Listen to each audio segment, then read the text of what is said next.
All right, guys, this is Big D of Dynamic Duo. Unbox them all. Pew, pew, pew, pew.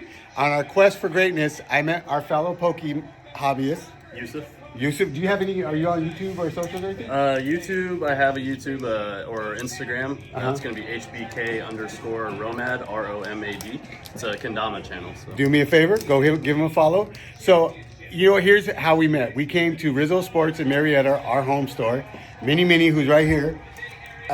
He walked up to Mini and said, "Hey, are you into Pokemon?" We're like, "Yeah."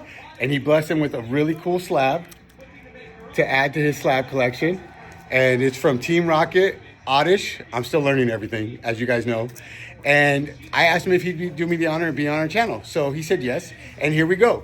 So I'm doing a series called Chase Your Greatness. And I believe in random acts of kindness will change the world. And obviously he did one to Mini.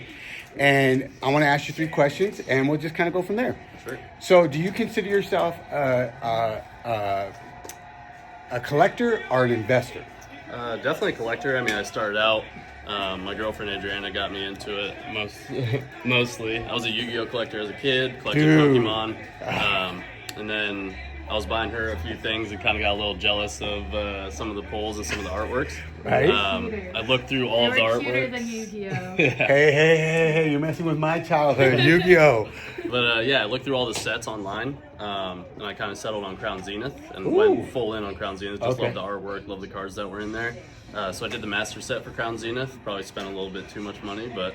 So we have a debate going right now on Master sets. Yeah. We have we did our first, oh, that's really cute, Stellar Crown Master set. That's what she did as well, yeah. Okay, so we finished the set. We got every card. All the reverses. Yeah. But what I learned in one of the, I don't know who I was watching a video, but they were saying that a Master set is like the base card, the hollow, and then the reverse hollow, right? Mm-hmm. Well, unfortunately, when I did Stellar Crown, when I kept upgrading like from the base, I like pulled the card out and donated it. I'm like, I gotta go back and recollect them. Yeah, exactly. Okay, so sorry, we got sidetracked. Squirrel. So you got jealous, started collecting. Yeah, started collecting, and then kind of got deeper into it. Started coming here, seeing all like the slabs and stuff that you can get. Really started getting interested in the slabs, and I started as a collector, but at some point you kind of see the intrinsic like value of the cards and kind of the market that's going on. So at some point you can kind of turn into an investor from collecting. But the main thing for me is definitely collecting the cards that I like, and then from there. What's your favorite Pokemon?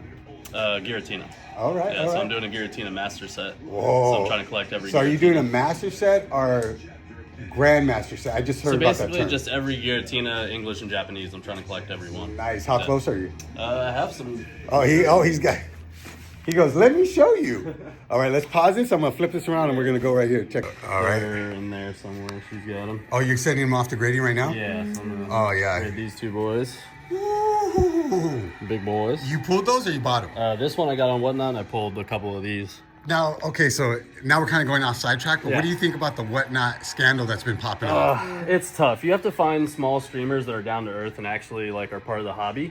And then there's the people that take advantage of people on there. There's people that are massive streamers that are selling things for above market that are just trying to get money out of it. So I just try to stay away from that. All right. Thank you for your input. So this is his Master set? Yeah, so here's the start of all the Giratinas starting from like 2008 Platinum era.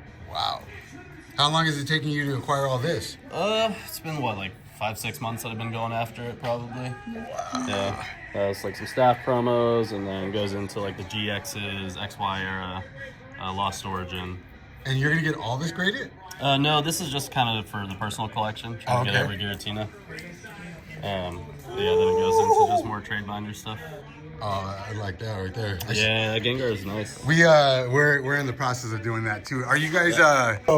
Do you travel outside the area? Are you from this area? Originally from Orlando. I just moved to California a year ago. Okay, so Rizzo Sports is our home store. We actually did. When are you guys doing your next trade night? Sometime in March. Did you go to the first one? Yeah, I went to the first one. I think the last one as well. Or we missed one, maybe? We missed that one. I think we missed one. Oh, dude. That was, the last one was our first trade night here, and like they had tacos, which had me sold. Yeah, exactly. Yeah. Tacos can make a deal. And Mini did his first big trade, and a lot of great people. So this became our home store. But if you want to go for a drive in Miramar, Rips and Hits. Yeah, we've been over to their trade nights as well. dude. They have one on Wednesday. I'm Yeah, probably gonna go. that's what I was to say. Go down there, tell Eric that you saw. I have a deal for another Giratina. That's the thing. Yeah, dude. Well, because that's how I got hooked. Mini got me. I'm really particular about who he watches on YouTube. 'Cause some of the streamers are they tell you about these $20,000-$30,000 collections. Yeah, exactly. But I liked Deepak because they're all about the hype of the value of the Yeah, card rather than exactly. the actual. and what hobby I itself. liked about Pat was he told you about the highs and then he told you about the lows. For sure. And when we went down there, we got to meet him. Anyways, Squirrel. Sorry. We went down there and their trade night was phenomenal. Yeah, and it's it awesome. all started here because we met Pat here. And then I went over there. And he's like, oh yeah, you got to go down to San Diego. And it's just been a great community. Okay, so you started as a collector. You're doing your Garantina. She made you jealous because her cards are prettier than Yu-Gi-Oh! But I think Yu-Gi-Oh! Cards, that was like other than Garbage Pail Kids, Yeah. Yu-Gi-Oh! Was the lit. No, it was They're great. In very my cool. I'm just elementary saying school, it Pokemon's was cuter. Yeah, awesome. you knew you were bad when you pulled out that Yu-Gi-Oh! pack, Yeah. like, let's battle. I got jumped. I You got start jumped as a pulling out kid the pieces of for my right arm Exodia, and left leg of that's Exodia. Yeah, Right? It was a thing. Okay, so as a new hobby enthusiast, as a dad, what piece of advice would you give your younger self if you were new into the hobby? Like one thing to look forward to. Yeah, I would say collect what you like. Okay. Don't just go after the value of the card. I'd say collect what you like first.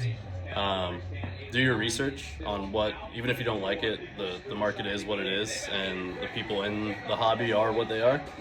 So do your research.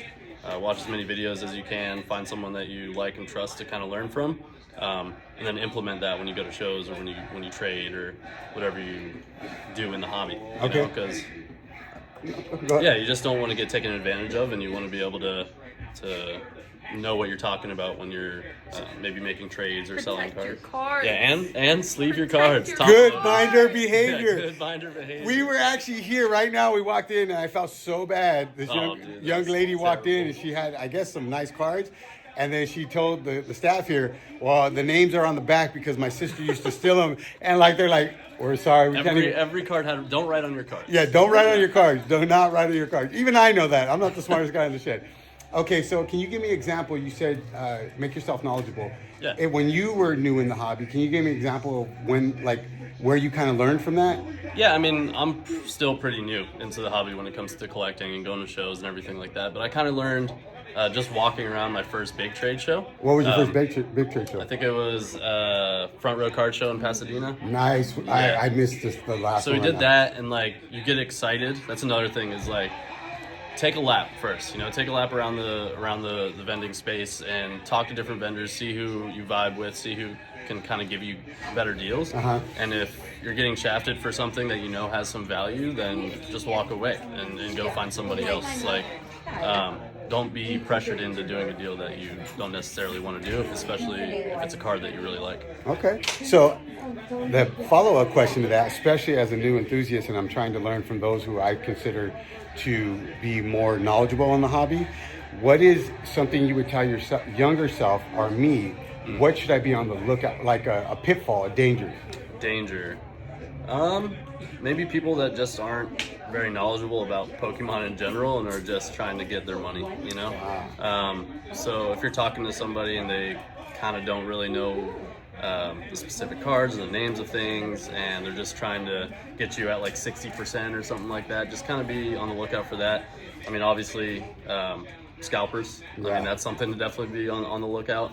When you can get something at market price at a Target or Walmart or Best Buy, try to get lucky and do that instead of paying the $100 over the market price. Because that does create the market that we're in right now. So It's harder to get product. Let me ask you this last question because you kind of segue into it. The current state of the market, I grew up in an era where we all hustle. Everybody makes I a dollar. do get the hustle, yeah, for sure.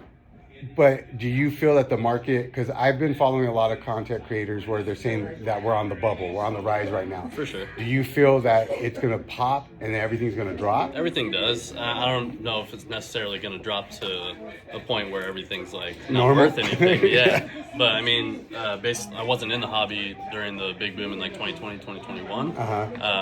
But that did fall, you know, and then now we're in another one. I mean, it happened with Pokemon Go. It happened with the Sword and Shield era. I feel like it will level out. People just have to be patient. Yeah. Okay, so we're gonna end with this question. What's the card that you're chasing right now for your personal? Ooh. I've been chasing it so long. The Gengar VMAX from Fusion Strike.